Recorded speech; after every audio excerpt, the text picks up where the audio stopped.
The 13th Station. The body of Jesus is taken down from the cross. We adore you, O Christ, and we praise you, because by your holy cross. Please be seated.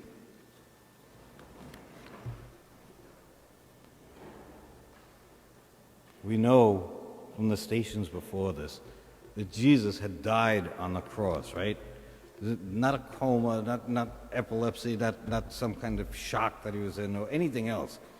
Jesus was really, really dead. How often, it seems that we try to explain things that we don't understand. But Jesus was really dead, and this was really him. This was really him, not a ghost, not a spirit, not some kind of substitute. It was really him, true God and true man.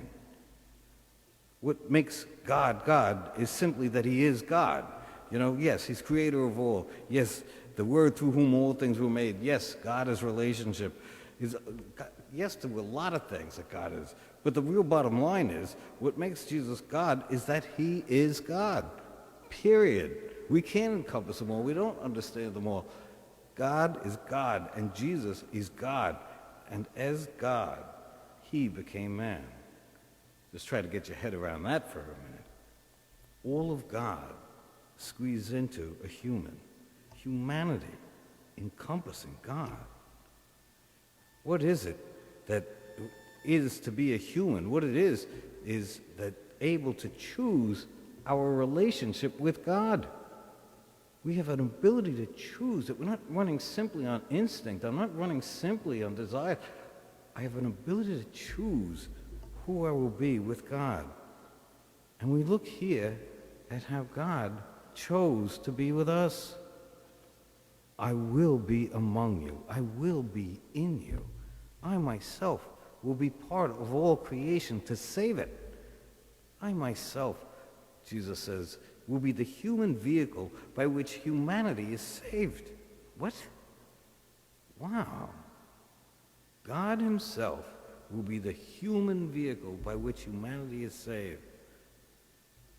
Jesus, as God, says that has to be me. And so I will be human, true man. And because I do, then humanity will know that when I am raised, then I take all of humanity with me. We're all part of this process.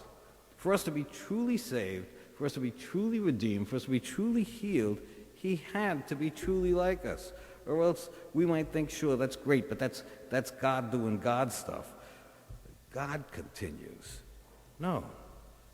He says, I would think, well, not me. That doesn't really apply to me or my grandfather or my loved ones.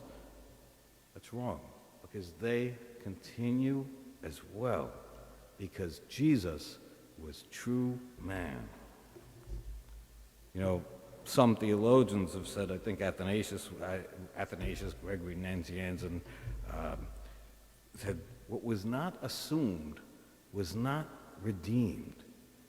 Jesus had to be completely human for humans to be completely redeemed. Jesus was completely human and completely God. Can't figure that one out. And sometimes we're not supposed to be able to figure out.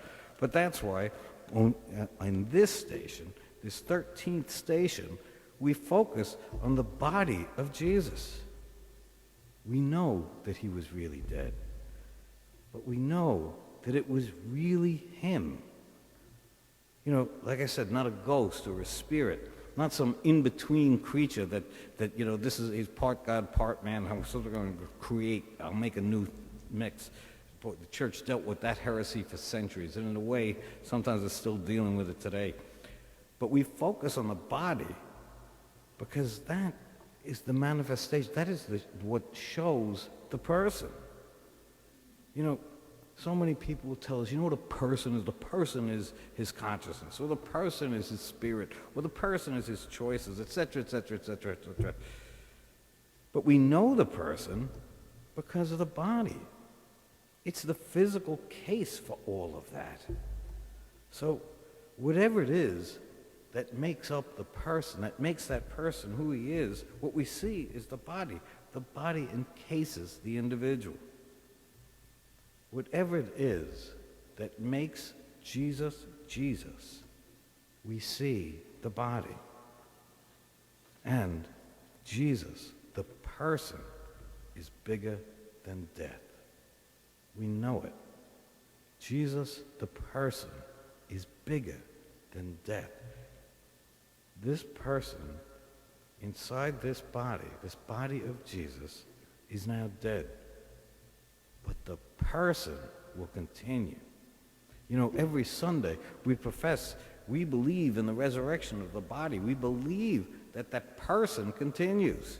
I believe my Father continues. You believe that the people in your family, they do continue. You know, we believe in the resurrection of the body. You know, they once asked St. Paul about glorified bodies because he'd been lifted up into the heavens. And he said, yes, we each have one. He says, and what that means, if we each have one, we each continue. I don't wind up in some kind of soul soup or something where we continue. Each person continues. But they asked St. Paul about what are the bodies, and St. Paul says, don't waste time asking what they look like.